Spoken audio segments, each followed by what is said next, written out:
The house felt different that morning. Light filtered through the curtains, soft and golden, yet it brought no comfort. Abby had left early for work, humming a tune that usually calmed me, but today it's only made my chest tighten. The quiet she left behind pressed down like a weight I could not lift. I stayed in my room a little longer than usual, staring out the window. The trees swayed in the morning breeze, their movements calm and ordinary, in sharp contrast to the storm raging inside me. This is real now, I thought. Nothing can go back to the way it was. Every glance, every touch from Daniel from the night before replayed in my mind like a vivid movie I couldn't pause. I could hear him downstairs, moving around the kitchen, the quiet sounds of utensils, the soft hiss of coffee brewing. Even though I hadn't spoken, I could feel his presence, the tension in the air thick enough to touch. Every nerve in my body screamed at me, "Don't go down. Don't reveal yourself. Don't let her see." And yet, I had to. Every step closer to him was both terrifying and magnetic. I descended the stairs slowly, my fingers twisted around the hem of my shirt, hands clammy. "Morning," I whispered, trying to sound casual, but the tremor in my voice betrayed me. He looked up, his expression carefully neutral, but his eyes, those piercing eyes, spoke everything his lips did not.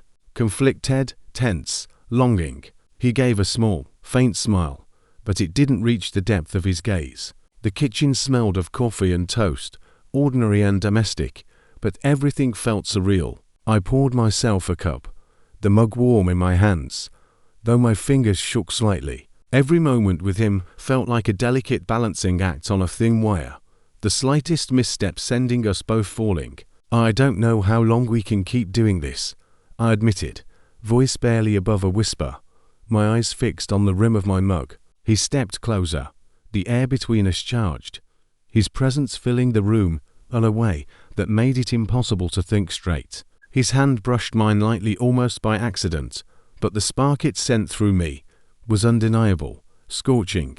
We sat at the table, careful distance between us, yet every fiber of my being ached to close it. Silence stretched out, heavy and impossible, yet we both understood it perfectly. Words weren't necessary. The tension, the longing, the fear of what we had become was enough. The conversation began cautiously, small talk about the weather, the newspaper, trivialities that allowed us to acknowledge each other without confronting the overwhelming truth. But beneath it all, the undercurrent of our love, the forbidden, dangerous, yet magnetic love pulled us closer with every passing second. "I can't stop thinking about last night," I admitted finally, my voice barely audible. His gaze softened, eyes searching mine. "Neither can I," he whispered, voice low, deliberate. "Every moment, every glance, it's impossible to pretend it isn't real."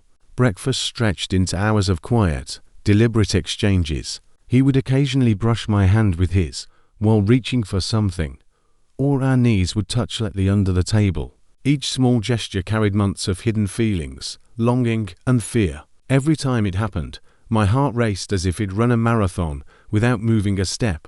I found myself studying him, the curve of his jaw as he sipped his coffee, the slight crease of his brow when he concentrated, the subtle tremor of his hand when he thought no one was watching. These little details, mundane to anyone else, were electric to me. We both knew what we were doing was wrong, impossible even, but we couldn't stop ourselves. Our connection had grown beyond simple desire. It had become a force neither of us could resist. By mid-morning, the tension became almost unbearable. I excused myself, retreating to my room under the guise of work. Sitting at my desk, I buried my face in my hands. My mind raced through every scenario. What if Abby noticed something? What if she asked questions? What if our secret unraveled right here, right now? The guilt was suffocating. I loved her father, loved him in a way that felt both natural and terrifying, and yet I could not deny it. Every fiber of my being wanted him, and every thought of him when he was near made my stomach twist with both pleasure and fear. Hours passed in a haze of inner conflict. I couldn't concentrate on my tasks, couldn't eat, couldn't think straight. The weight of our secret hung over me like a storm cloud, ready to break. My thoughts were a constant ping-pong between longing and fear, between love and guilt. By the time Abby returned home, I was exhausted, my nerves frayed, my heart pounding as if it might burst. Every step she took toward the house echoed in my mind. Every moment before her entrance felt like a countdown to disaster. Daniel remained downstairs, pretending to read a newspaper, but I could feel him watching, aware of my turmoil. Our eyes met briefly when I entered the room.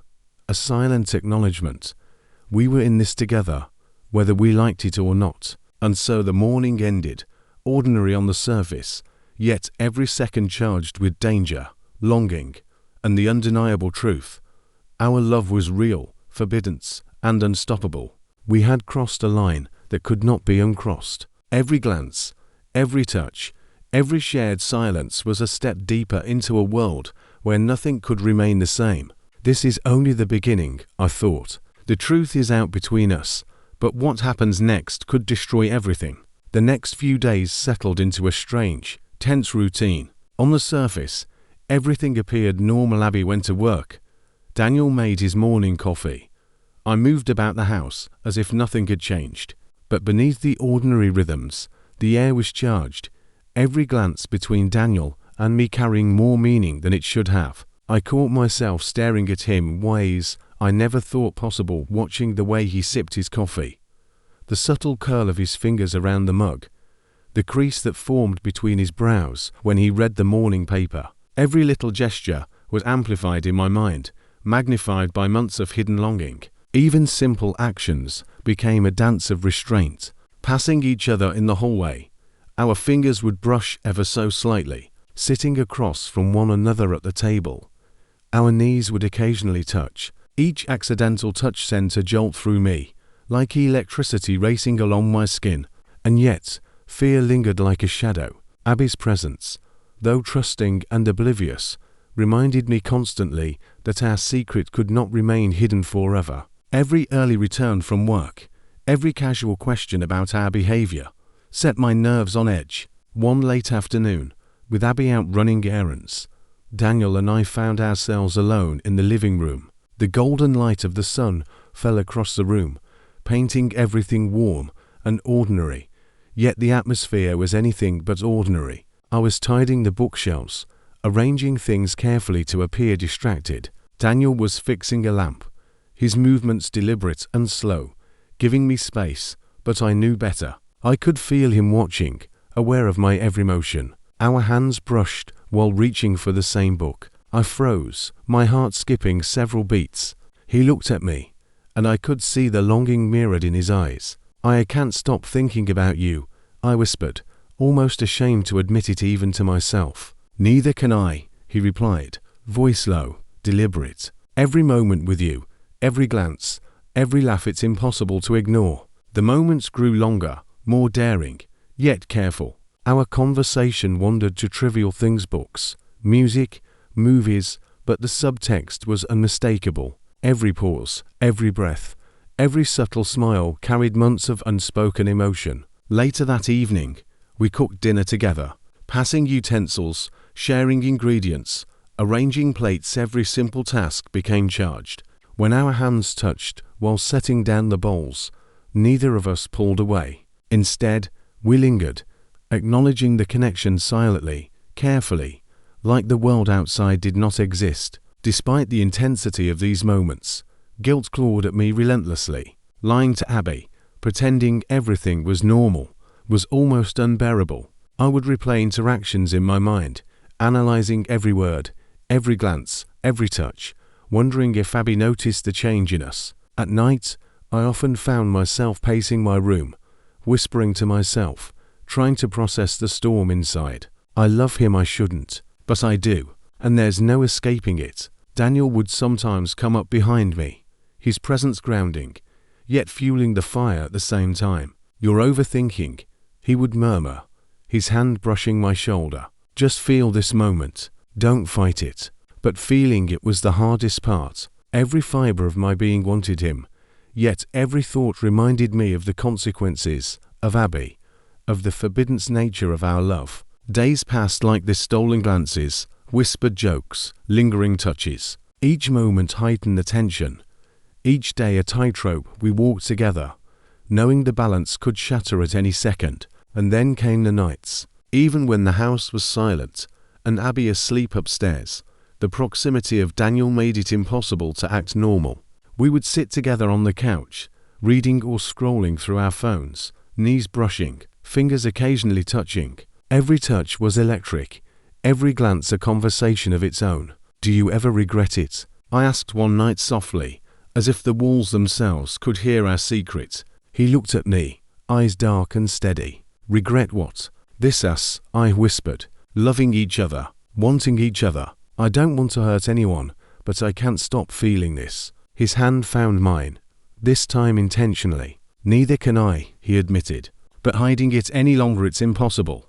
By the end of Block 2, the danger of discovery loomed larger than ever. Every interaction carried risk. Every glance could betray us. Yet the pull between us was irresistible, undeniable. We were living on the edge, caught between desire and fear, between love and guilt, and every moment made it harder to imagine life apart. The storm had only just begun. The tension had been building for days, maybe weeks. I could feel it like a low hum beneath my skin, always there, always growing.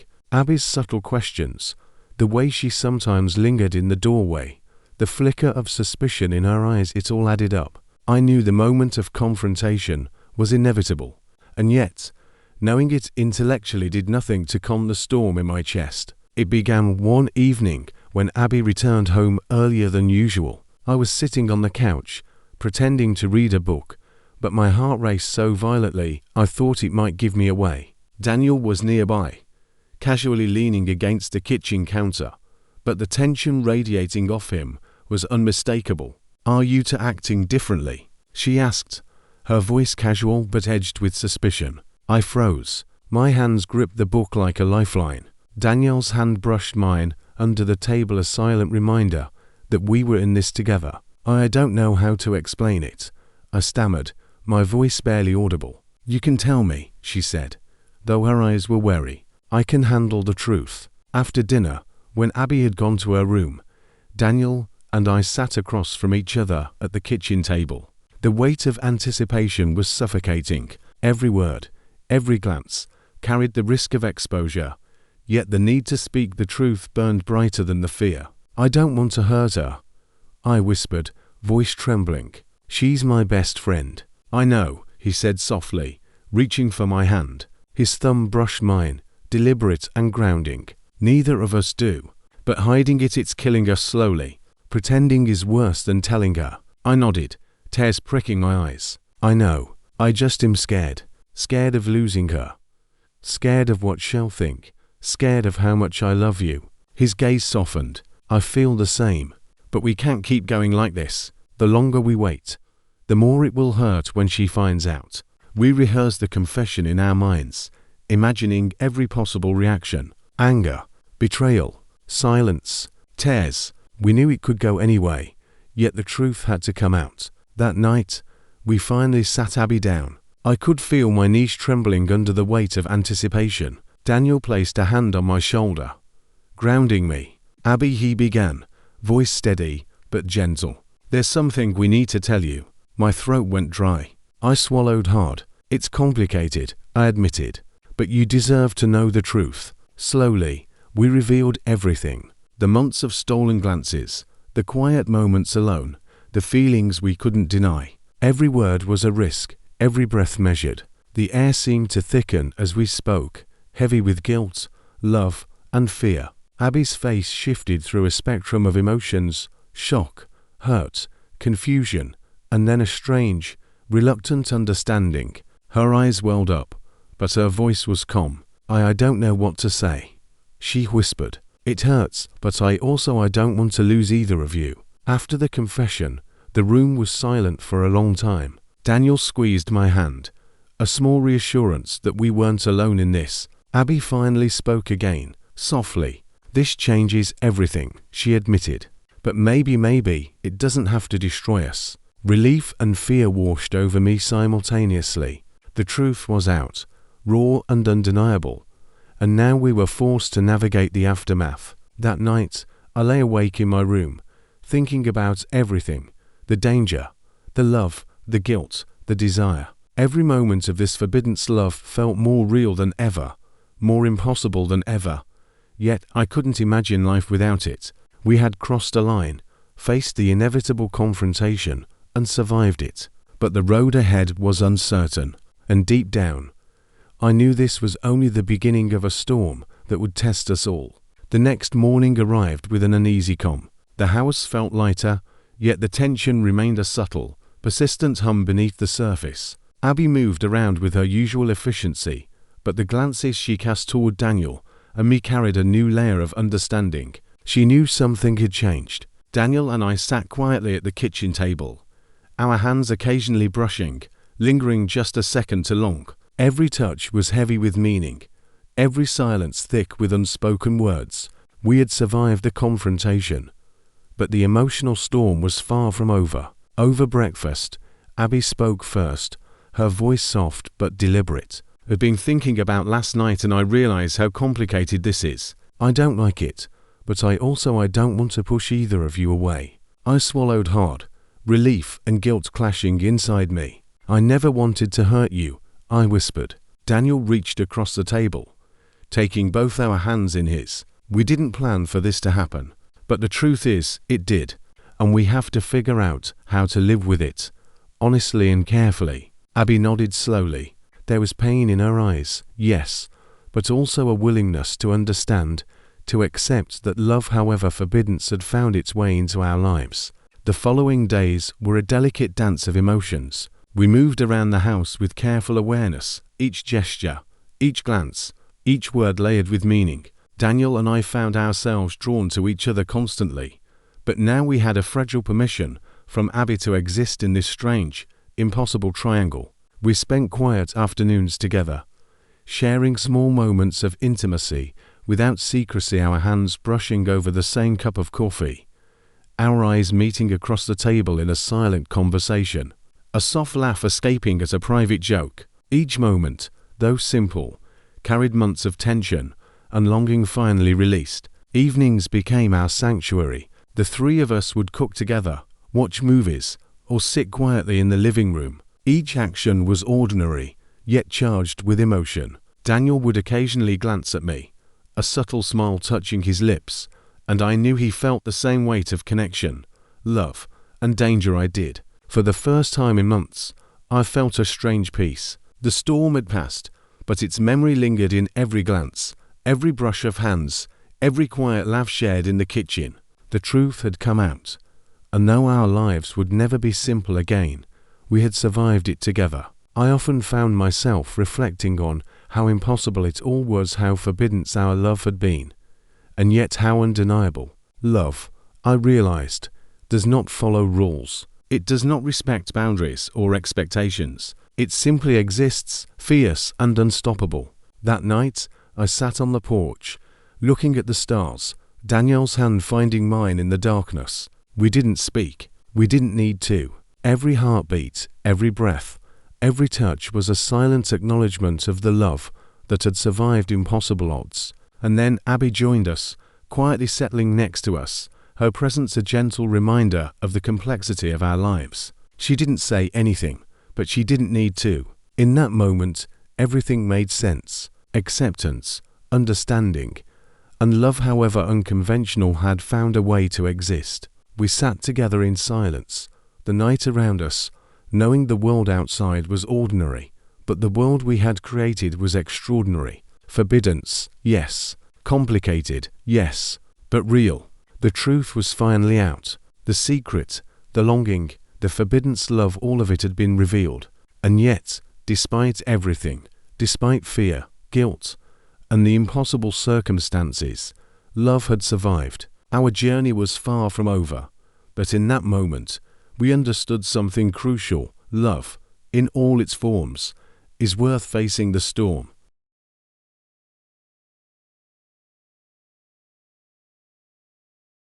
The forbidden love had been revealed. The truth had finally come out. And though the future was uncertain, the love between us, between Daniel, Abby, and me, was undeniable, fierce, and unbroken. What would happen next? could we navigate the challenges ahead without breaking each other? If you want to see more emotional journeys like this, make sure to subscribe to the channel.